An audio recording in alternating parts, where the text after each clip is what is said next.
Olá, boa tarde. A gente começa agora mais um programa Fato do Dia, o programa aqui da Editoria de Política Paranaense da Gazeta do Povo, que acompanha diariamente as eleições aqui no Estado.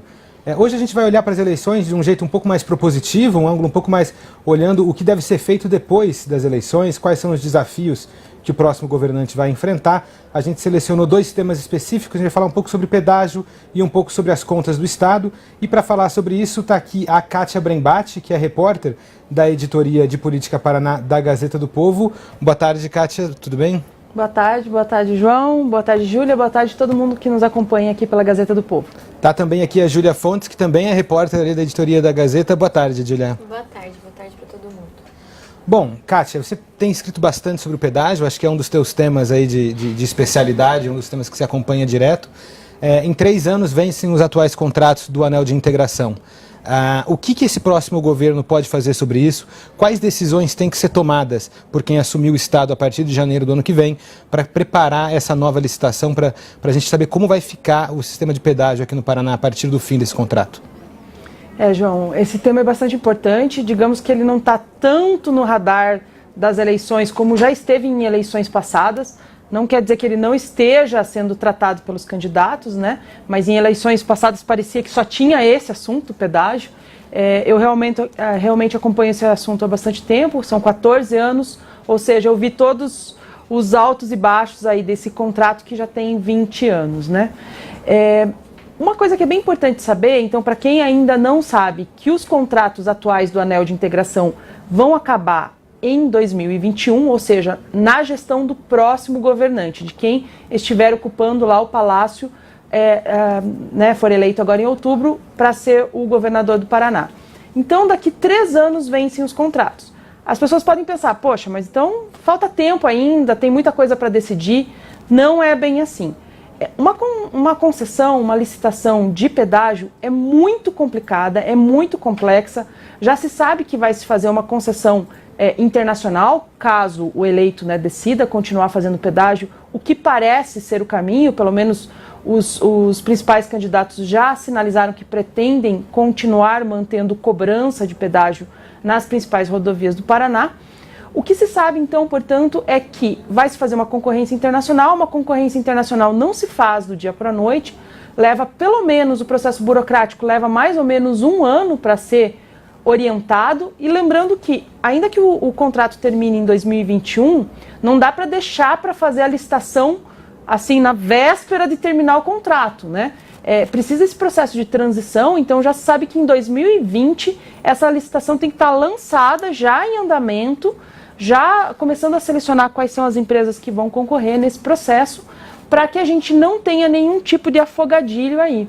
A FIEP, por exemplo, a Federação das Indústrias do Estado do Paraná, sugere o que eles chamam de calendário invertido. O que é isso? Que a gente olhe hoje para 2018 e pense tudo o que precisa ser feito nos próximos meses para em 2021 a gente não ter nenhum tipo de atropelo. Esse calendário pressupõe que já em 2018 sejam tomadas algumas decisões, por exemplo, pesquisas, estudos orientando novas tecnologias, que é uma coisa que a gente vai falar daqui a pouco, né? Para que em 2019 se comece efetivamente o processo de licitação mirando lá 2021. E fazendo essa licitação, quer dizer, ela vai acontecer, o que a gente pode ter de mudança do modelo que a gente tem hoje? O que se desenha de novidade para quando a nova licitação for feita? São muitas as mudanças necessárias, assim, em relação ao contrato atual. Primeira coisa é que a gente sabe que, ainda que, como eu falei, não tenha sido o tema principal da campanha eleitoral até esse momento, a questão do pedágio, seria muito ruim politicamente para um governante assumir esse fardo herdado dos governantes anteriores e manter a tarifa do Paraná no preço que ela é praticada hoje. Hoje a tarifa do Paraná é uma das mais caras, né, do Brasil. Muita gente compara com o pedágio federal, ainda que eles não possam ser comparados do ponto de vista técnico, né, mas muita gente compara com quanto custa descer para Santa Catarina, né, para o litoral de Santa Catarina. Desculpa, com relação... Kátia, por que você diz que eles não podem ser comparados? Qual que é a diferença dos sistemas? É bem complexo para explicar, mas resumidamente, primeiro foram feitos em períodos diferentes os contratos com regras diferentes.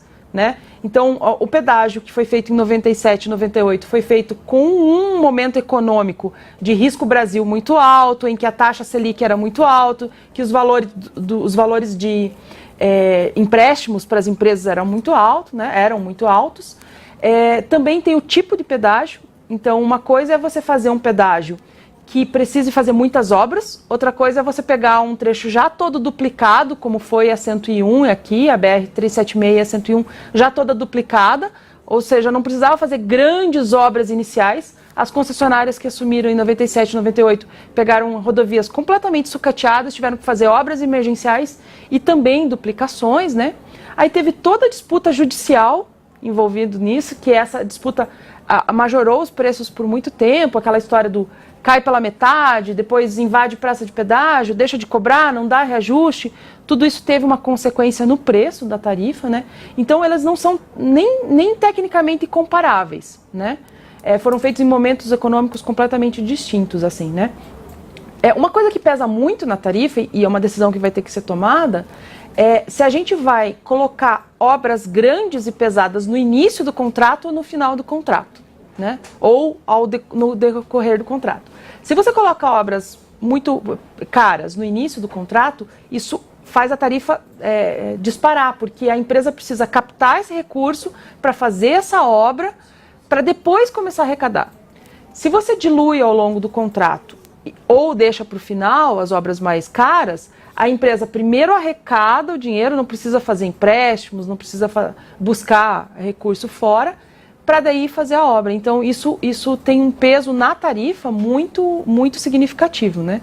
A gente fez uma matéria para a Gazeta do Povo detalhando uma série de fatores que devem ser considerados pelo novo governante na hora de decidir o que fazer com relação ao pedágio, que são bastante importantes na tarifa. Então, um ponto de princípio que a gente imagina é que qualquer novo pedágio vai ter que ser mais barato do que o pedágio atual. Ponto, né? Porque se a gente sair aí de tarifas... Hoje a gente tem tarifas na casa de R$20 no Paraná, né? Para carro de passeio. Imagina se a gente for criar um novo pedágio com mais X anos de contrato, começando em 20 e poucos reais. Além de impopular, pode inviabilizar a economia do Estado, né? Então o próximo governante, aquele que ganhar em outubro e assumir em janeiro, uma das primeiras coisas que ele vai ter que fazer é negociar com o governo federal a chamada delegação das rodovias federais.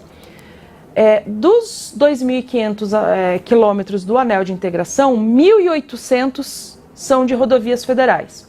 E chegou um momento de tensão aí que o governo federal falou, não, a gente não vai deixar mais com vocês a administração dessas rodovias, a gente quer pra gente, porque a gente quer fazer o nosso próprio pedágio, o governo federal, né?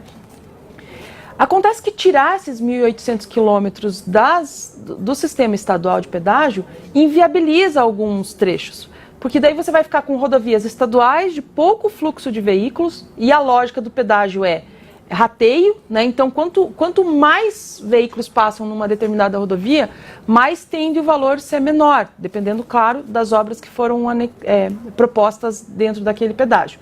Mas assim, se o fluxo é grande, a tarifa tende a ser menor. Se a gente ficar no Paraná só com rodovias estaduais, a gente vai ter uma situação de rodovias que o pedágio vai ser muito caro ou, quem sabe, até inviabilizado, não vai ser possível fazer pedágio, né? Então aí vai ter que ter muito poder de articulação política para negociar com o governo federal para manter a delegação estadual. Isso já começou a ser feito agora esse ano, mas a gente sabe que também no governo federal vai mudar lá os ocupantes, né? Então depende muito de quem vai assumir como presidente da República, qual a toada que vai tocar, né, no governo federal para saber se essa delegação vai ser possível. Além disso, tem várias outras medidas que precisam ser tomadas, medidas mais na área tecnológica e de estudo que podem baratear essa tarifa. Ali na imagem da matéria que o Eric colocou no ar, a gente viu umas cenas meio futuristas, assim. Está previsto alguma novidade de equipamento, alguma novidade de como funciona? O que a gente já consegue antecipar de novidade que vem por aí com esse novo pedágio? Os especialistas, essa imagem é bem interessante, é um modelo que, por mais que pareça bem futurista, é um modelo baseado num especialista do MIT, né, que é uma referência mundial em tecnologia, que está para ser implantada ainda esse ano na Itália. Então, parece futurista, mas está previsto para 2018, que é um sistema de drones por totens e postes que alimentariam a bateria desses drones para fiscalização de rodovias e tal, né? O que a gente sabe de tecnologia? A gente sabe, né, nessa área de pedágio, né? Os especialistas que a gente procurou dizem que categoricamente vai ser necessário fazer uma série de estudos prévios para colocar tecnologias no próximo contrato de pedágio do Paraná, porque como é um contrato de longo prazo, a gente precisa se antecipar, né? Não faz sentido você fazer um contrato em 2021 pensando que 2025, 2030 você vai ter muita coisa tecnológica e ignorar todas essas possíveis mudanças. Então os especialistas que a gente consultou indicam bem que essa questão de se antecipar às tendências será preciso analisar já para esse contrato de 2021. Uma das possíveis tendências que pode estar já para 2021 aqui no Paraná é a questão da cobrança por quilômetro, né? Essa é uma reivindicação muito antiga, é uma questão de justiça, né? Tem muitas cidades que elas são divididas por praças de pedágio. Então elas são pertinho uma da outra, mas tem uma praça de pedágio no meio. Então, às vezes o sujeito vai percorrer 5, 10 quilômetros e ele precisa pagar um pedágio que é igual ao pedágio que o sujeito que percorreu 120 quilômetros usando aquela rodovia pagou, né? Esse é um drama comum porque às vezes as pessoas têm que fazer isso diariamente, né? Sim. Às vezes ele estuda ou trabalha na outra cidade, mora e paga todos os dias o pedágio ali, né? Muitas vezes inviabiliza, né? E dentro daquela lógica que eu falei para vocês, né, do rateio, de quanto mais gente paga, mais gente usa, mais barato fica, a história do pedágio por quilômetro pode fazer com que muitas pessoas a mais paguem, pessoas que não passam por praças de pedágio, mas usam a rodovia pedagiada, né, a rodovia concedida, que tem todos os serviços, mecânico, serviço de guincho, serviço de saúde, e a rodovia em si, né, cuidada. Tem muita gente que usa e não paga. Se essas muitas pessoas que usam e não pagam porque não passam por nenhuma praça de pedágio passarem a pagar, a ideia de que o preço vai reduzir porque vai aumentar a base, que a gente chama, né, aumenta a escala. Uma das tendências para isso é o uso de pórticos, né, sistemas eletrônicos que monitorariam por quilômetro quantos quilômetros você andou naquela rodovia. Isso não é tão futurista assim, muitos países já usam. Na Alemanha você não tem nenhuma praça de pedágio, né, e tem rodovias pedagiadas. Então pode ser que até o conceito de praça de pedágio que a gente está acostumado mude a partir dessa próxima licitação. É muito provável. Ainda que tenha uma vantagem para a gente esse ano, nesse próximo contrato, que é o fato de que as praças já estão construídas, elas podem ser utilizadas de alguma forma, porque pelo contrato atual, quando as concessionárias deixarem terminar o contrato, elas cedem para o governo essa estrutura que já foi construída, que é uma estrutura muito cara, cheia de túneis e sistemas de segurança, né? Quem olha parece uma coisa simples, mas na verdade é uma estrutura bem cara, uma praça de pedágio.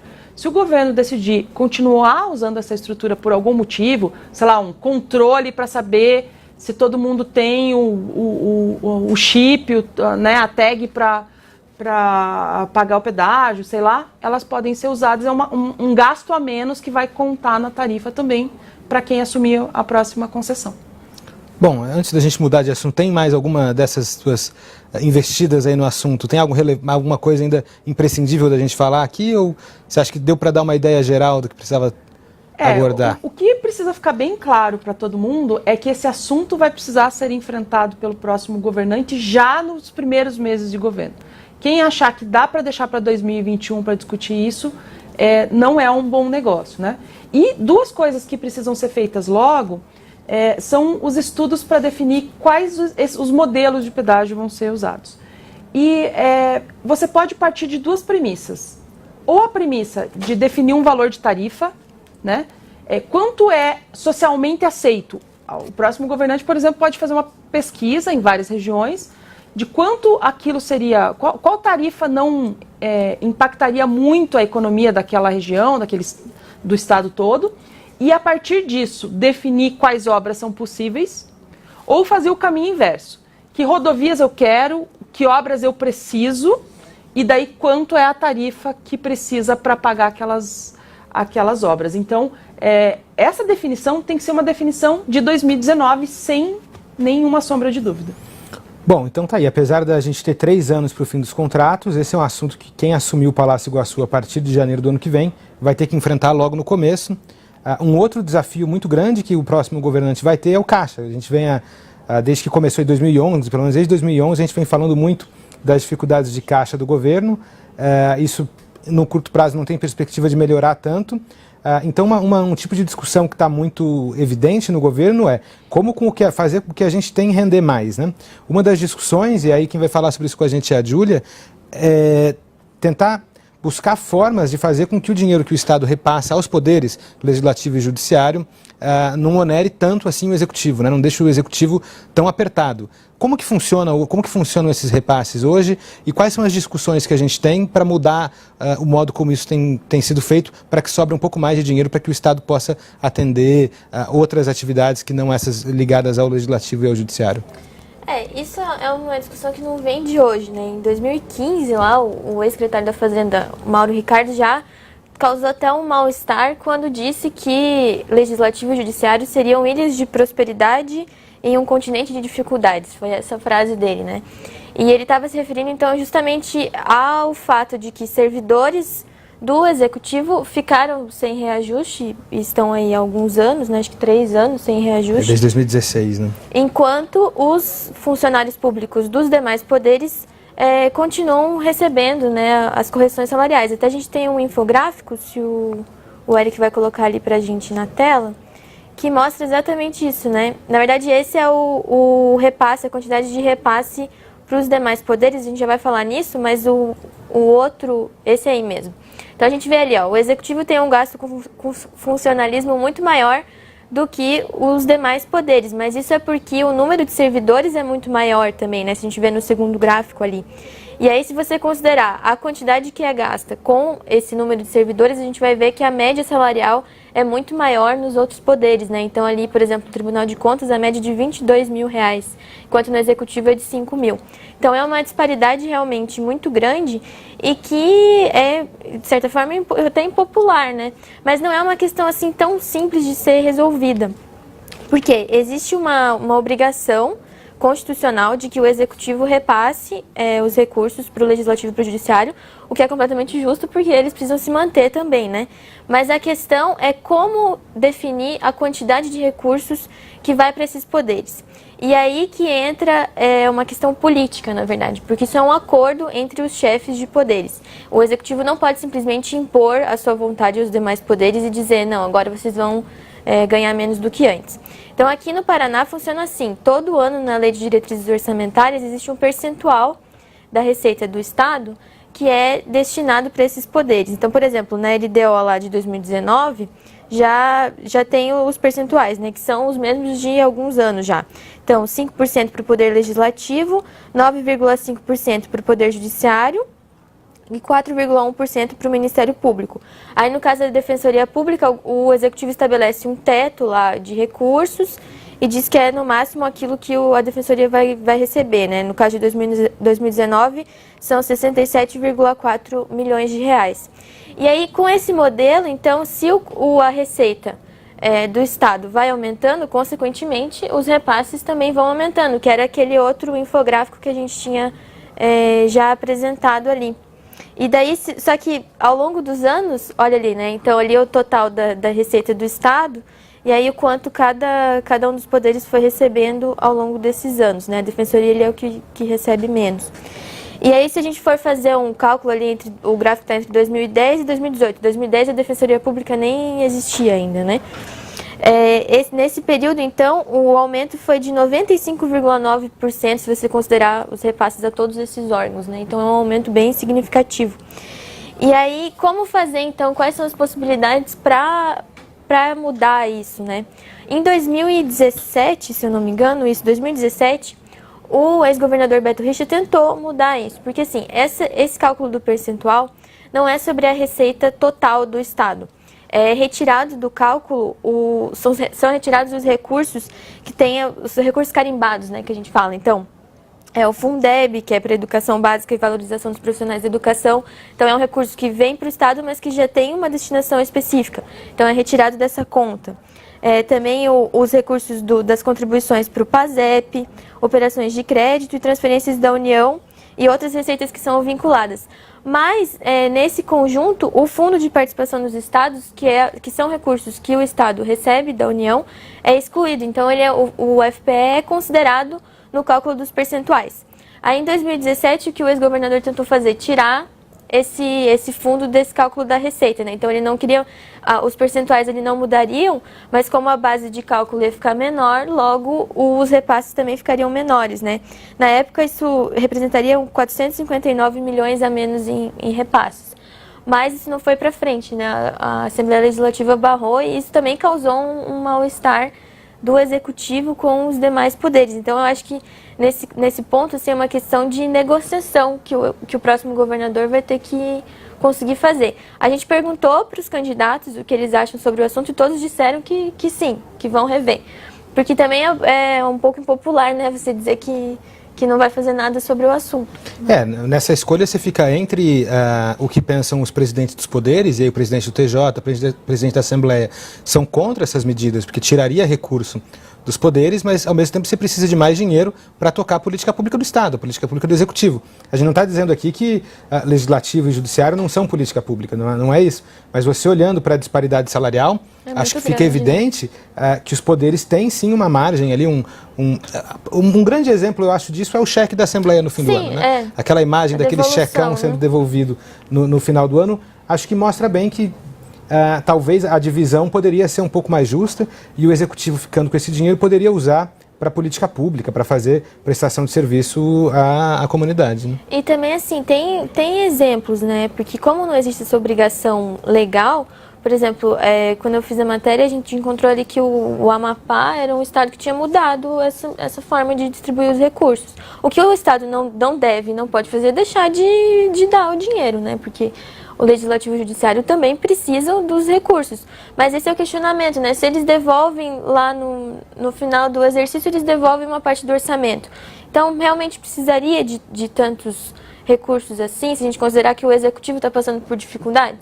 Aí tem opiniões diversas, né? Por exemplo, eu conversei com um procurador do Ministério Público de Contas que disse que não estava certo, que era uma obrigação do Executivo repassar e que era só uma forma de... digamos, o Executivo está ali com a calça curta e aí tenta resolver o problema de imediato fazendo isso. Mas outros especialistas dizem que sim, que o modelo deveria ser revisto e não que os servidores não precisem ser bem remunerados, mas sim que essa disparidade é que não é correta, né? Os servidores do Executivo estarem com o salário tão defasado em relação aos demais.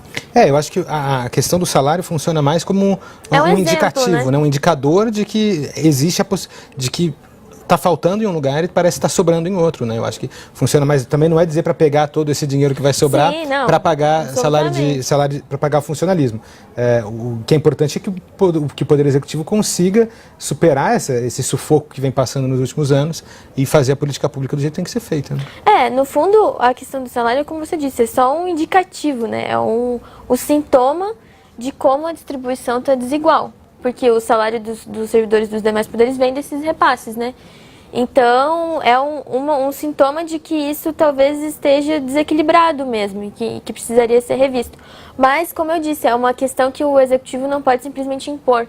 Então, ele vai ter que sentar com os chefes dos demais poderes e aí depende também dos demais poderes entenderem a questão dessa forma para que isso possa ser revisto para os próximos anos. Para 2019 ainda vai ser assim, porque a LDO foi aprovada dessa forma, né? É uma tentativa algo que já vem sendo feito, porque os salários dos servidores do Executivo estão congelados, mas os dos outros poderes não. Então, cada vez que o governador, que a Assembleia aprovava o aumento dos salários do Legislativo e do Judiciário, gerava muita revolta nos servidores do Executivo e o governador ficava numa situação muito ruim de ver alguns servidores recebendo o reajuste e os servidores que estão ali sob gestão dele não recebiam o reajuste. Então eu acho que nesse momento uma postura de estadista, assim, um governador que consiga negociar, que consiga fazer com que os presidentes dos outros poderes entendam a importância da medida, vai ser imprescindível para o próximo governante para que ele consiga tomar essas decisões. A gente aqui no Fato do Dia não está acompanhando só o que a gente imagina para depois do governo também, as eleições continuam, quer dizer, os candidatos continuam na rua, os candidatos continuam pedindo voto. Ontem teve um evento aqui em Curitiba. Felipe Aníbal foi acompanhar um evento de campanha do Ratinho Júnior. É muito interessante que ele não conseguiu chegar no evento. A princípio era um evento de campanha dele, mas foi então o pai dele, o apresentador Ratinho, que foi lá, que é uma figura fundamental para entender a trajetória política do Ratinho Júnior. Fez discurso, enfim. Pedi para o Lucas colocar o vídeo para a gente assistir, para entender um pouco como foi essa campanha e tentar entender um pouco qual tem sido o papel do Ratinho na campanha do filho dele. Boa tarde, João, e a você que nos acompanha aqui no Fato do Dia. Eu estou gravando esse vídeo na noite de quinta-feira, em que eu acabo de voltar de um evento de campanha do candidato Ratinho Júnior do PSD, que, por incrível que pareça, não participou do evento. Isso porque o Ratinho estava em campanha no interior do estado na tarde desta quinta-feira, mais especificamente em Pato Branco, e o avião que o traria aqui a Curitiba não pôde decolar por causa do mau tempo. O que o Ratinho fez então? Ele ligou para o pai dele, o apresentador Carlos Massa Ratinho, o apresentador do SBT, e pediu para que este o substituísse no evento, que era um bate-papo com moradores da comunidade Parolim aqui de Curitiba. O Ratinho pai chegou nesse evento mais ou menos 1h30 depois do horário previsto inicialmente, e foi recebido ali com toda a pompa e circunstância digna de uma celebridade de televisão, né? O Ratinho tem um programa diário em televisão há mais de 20 anos. E assim que o carro chegou, foi cercado pelos moradores ali do Parolim, teve que tirar uma infinidade de selfies, carregar a criança no colo, beijar senhoras, cumprimentar os cavalheiros ali. E teve até uma certa dificuldade para chegar ao barracão ali no palco no barracão onde o encontro se realizaria. Lá dentro o Ratinho fez um discurso de 10 minutos e, apesar desse pouco tempo, ele fez algumas críticas, deixou algumas farpas ali para os concorrentes direto do Ratinho Júnior, né, para a Cida Borghetti, que é a candidata pelo PP, e para o João Arruda, candidato do MDB. A principal crítica diz respeito a essa tentativa dos adversários do Ratinho Júnior de tentar vinculá-lo à imagem do ex-governador Beto Richa, que foi preso na última semana em decorrência da Operação Rádio Patrulha. O apresentador atribuiu essa tentativa deles de vincularem o Ratinho Júnior ao Beto Richa, ao desespero, porque, segundo o apresentador, eles sabem que o Ratinho vai vencer em primeiro turno. Essas são as palavras que ele usou ali naquele momento. E também o Ratinho, no discurso dele ali, ele destacou a origem humilde dele, mencionou que quando ele chegou em Curitiba para tentar a vida, ele morou em um Fusca emprestado de um amigo, que ficava estacionado no estacionamento do Hospital Cajuru. Disse que o prato preferido, ainda hoje, que o prato preferido dele é pé de frango. E tudo isso para dizer que tanto ele quanto o filho, o Ratinho Júnior, conhecem a pobreza e conhecem os anseios da população pobre. E digo pobre entre aspas porque foi o termo que ele usou exatamente. E, em contrapartida, ele ressaltou que tanto a Cida Borghetti quanto o João Arruda sempre foram ricos e que não sabem do que o pobre precisa, não conhecem os anseios da população pobre, e em decorrência disso o Ratinho Júnior estaria mais preparado para fazer um bom governo do que seus concorrentes. Basicamente foi isso, João. Para sair também do prédio foi um perereco, porque o Ratinho foi cercado novamente, teve que passar por toda uma bateria novamente de fotos, selfies, aquela coisa toda, mas no final parece que a população ali gostou da presença ilustre do apresentador do SBT. O pessoal parece que curtiu ter a visita de uma celebridade. Eu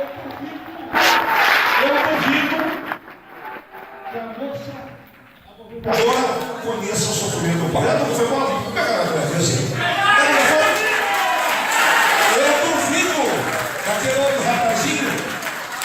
outro rapazinho, o sobrinho do Riquelme, eu duvido que ele conheça a vida de pobre. Você foi rico? Como é que vai se conhecer a vida de pobre? Quem conhece a vida de pobre somos nós, eu e vocês. Nós sabemos.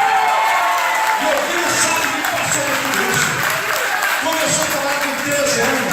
Nós sabemos o que o povo precisa. Por isso eu tenho certeza absoluta. Faz 15 anos que ele está estudando para ser governador. 15 anos que ele estuda esse estado, tintim por tintim. Agora estou xingando o meu filho na televisão, querendo misturar com um, misturar com o outro, tal coisa. Sabe por quê? Porque ele já está ganhando no primeiro turno. Nós vamos ganhar no primeiro turno. Então o apresentador Ratinho que entrou de fato na campanha, né? Não dá pra nem dizer que está ali indiretamente na campanha, está no palco, está pedindo voto, criticando os adversários, defendendo a trajetória do filho. Enfim, é um cabo eleitoral de peso, né? Do Ratinho. Já foi assim em outras eleições, eleição de 2012, quando o Ratinho disputou a prefeitura de Curitiba, chegou ao segundo turno com apoio muito presente do pai. Com isso a gente chega ao fim da edição de hoje do programa Fato do Dia, convidando vocês a curtirem nossa página no Facebook, a página Gazeta do Povo Política Paraná. Lá você vai ser notificado quando as lives começarem, vai receber notícias exclusivas e frequentes sobre as eleições aqui do estado. Então ali você fica bem informado. E convidar também para assistir na próxima segunda-feira. A gente volta aqui no programa Fato do Dia. Kátia, Júlia, muito obrigado pela presença de vocês. Espero que voltem em breve para participar aqui. Então até a próxima segunda-feira. Um bom fim de semana a todos.